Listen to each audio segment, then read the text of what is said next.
নমস্কার বন্ধুরা, আশা করি সকল বন্ধুরা আমার ভালো আছেন, সুস্থ আছেন। আজকে আমি রান্না করব সরপুঁটি মাছ। তো মাছগুলো আমি ভালো করে ধুয়ে পরিষ্কার করে রেখেছি। এখানে আমি কি কি উপকরণ দেব দেখুন। এখানে আমি আদা বেটে রেখেছি, জিরে বেটে রেখেছি, লঙ্কা বেটে রেখেছি আর গোলমরিচ বেটে রেখেছি। তো আপনারা দেখতে থাকুন। আর এর মধ্যে আমি সবজি কি দেব দেখাচ্ছি। এর মধ্যে আমি এখানে সবজিটা দেব। ফুলকপি কেটে রেখেছি, আলু কেটে রেখেছি, টমেটো কুচি করে রেখেছি, ধনেপাতা নামানোর আগে দেব।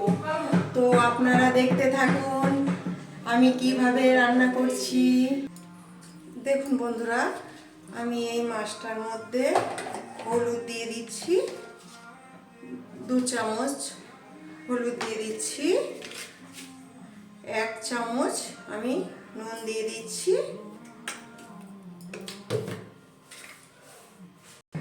দেখুন, নুন হলুদটা দিয়ে ভালো করে আমি মাছটাকে মেখে নিচ্ছি।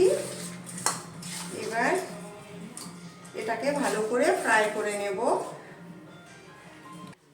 দেখুন বন্ধুরা, কড়াইটা আমি বসিয়ে দিচ্ছি, গ্যাসটা জ্বালিয়ে দিচ্ছি।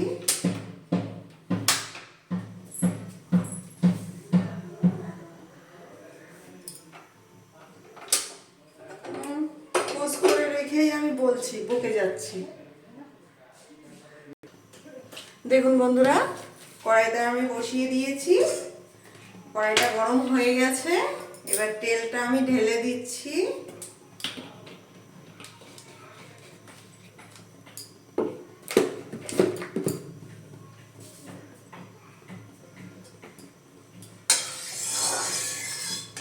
তেলটা ভালো করে ঝাঁসটা আমি উড়িয়ে দিচ্ছি, কেন তেলটার একটা বাজে গন্ধ ছাড়বে।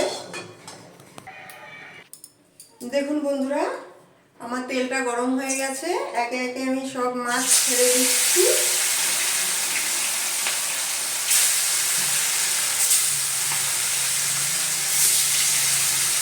ভালো করে মাছগুলো ফ্রাই করে নেব।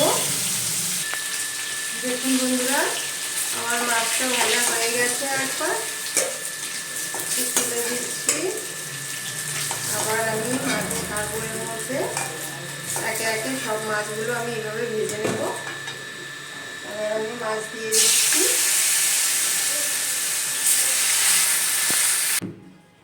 দেখুন বন্ধুরা, আমার সব মাছ এইভাবে ভেজে নিয়েছি। এবার আমি কড়াইটা পরিষ্কার করে নিয়েছি। এবার আমি আবার তেল দিচ্ছি। এটা দিয়ে আমি এবার সবজিগুলো ভেজে নেব। দেখুন, তেলটা আমার গরম হয়ে গেছে। এবার আমি 1 চামচ মতো জিরে দিচ্ছি। আমি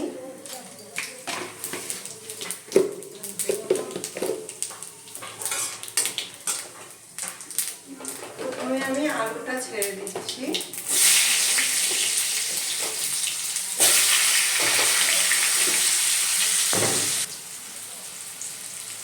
দেখুন বন্ধুরা, আমি আলুটা এবার দিয়ে দিয়েছি।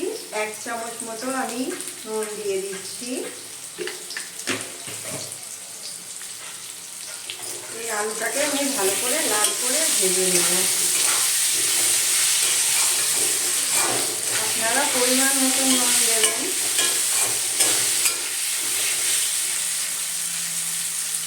এর মধ্যে আমি টমেটোটা ছেড়ে দিচ্ছি। একবারে আলুর সঙ্গে ভাজা হয়ে যাবে।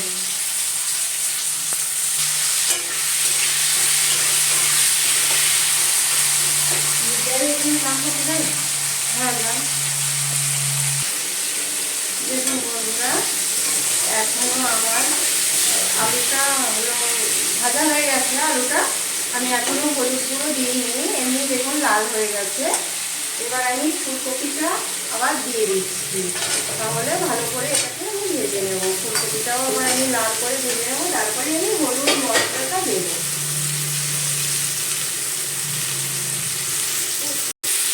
দেখুন, আমার মোটামুটি ভাজা হয়ে গেছে। এবার আমি হলুদ গুঁড়ো দিয়ে দিচ্ছি। 2 চামচ আমি হলুদ গুঁড়ো দেবো। এবার আমি এটাকে ভালো করে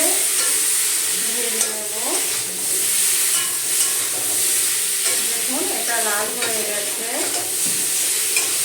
এবার আমি মশলাটা একে একে সব মশলাটা আমি দিয়ে দেবো ওর মধ্যে।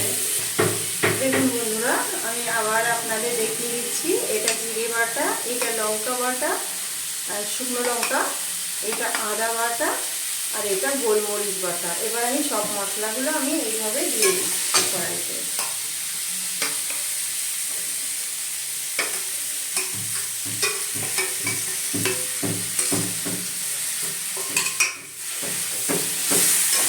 এখন আমি এটাকে জল দেবো না, ভালো করে এটাকে ফ্রাই করবো, তারপরে আমি জল দেবো এটাকে। দেখুন বন্ধুরা, আমি এটাকে ভালো করে ভেজে নিচ্ছি। আমার ভিডিওটা যদি ভালো লাগে লাইক করবেন, শেয়ার করবেন, সাবস্ক্রাইব করবেন।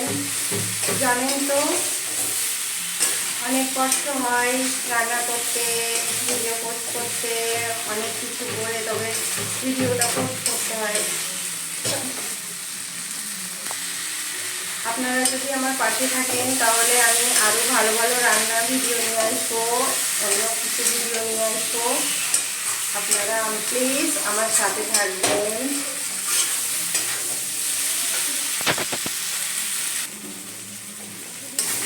বন্ধুরা, এটা আমি 10 মিনিট মতন ভালো করে কষিয়ে নিলাম মশলা দেওয়ার পরে। 10 মিনিট হবে না, 6-7 মিনিট হবে। ভালো করে এটাকে ভালো করে ভেজে নিলাম। এবার আরেকটু ভেজে আমি জল দেব।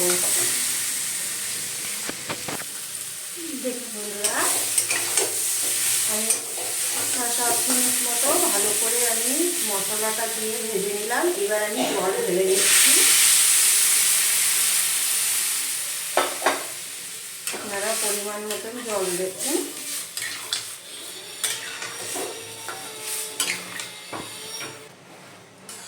দেখুন আমি এতটা পরিমাণে ঝোল দিয়ে দিয়েছি। এবার আমি একে একে মাছগুলো সব ছেড়ে দেব।